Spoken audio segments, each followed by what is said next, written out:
Siyaa qaqqabu jedheen xalayaa barreessa. Akkam jirta haacee ilmoondeessa. Jabduu jajjabaattuu onneen gaara gubbaa nagaan si gaafadha akkam jirta gurbaa. Haacee iriyyee qulqulluu kutattuu xiiqoftuu ol jettu akka tulluu. Yaa dhiira gaafa rakkoo waan sabaa dubbattuu akkam jirta haacee qallayyoo hundeessaa gaanfuree guddattuu. Biyyootti nu maktee gaddatti nu naqxee akkam siif ta'eeraa bakkee ati dhaqxe. Bakka dhaqxe sana achuma fageenyaa jirtuu nuun jedhime haace si dhageenya.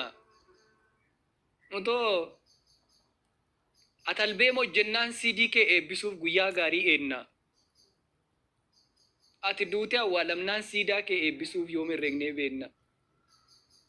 Otoo waltajjii guddaa sii dhaabnee galatoomisiin jechuuf guyyaa gaarii eenna. Suuraa kee maxxansinee nagaan boqodhu jechuuf yoom herregnee beenna.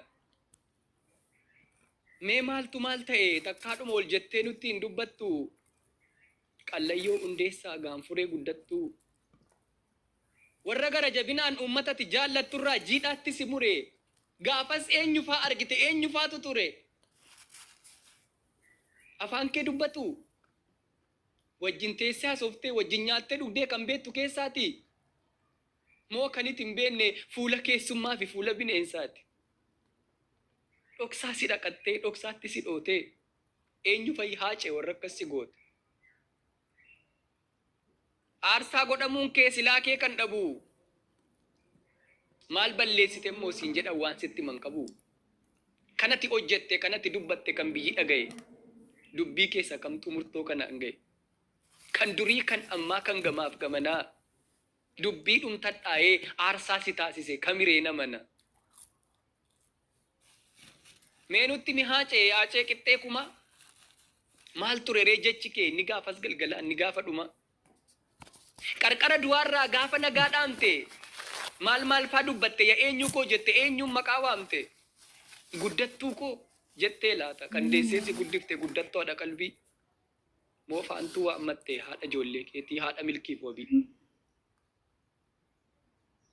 Yommuu afuurri kee yaatee dhumuu geesse.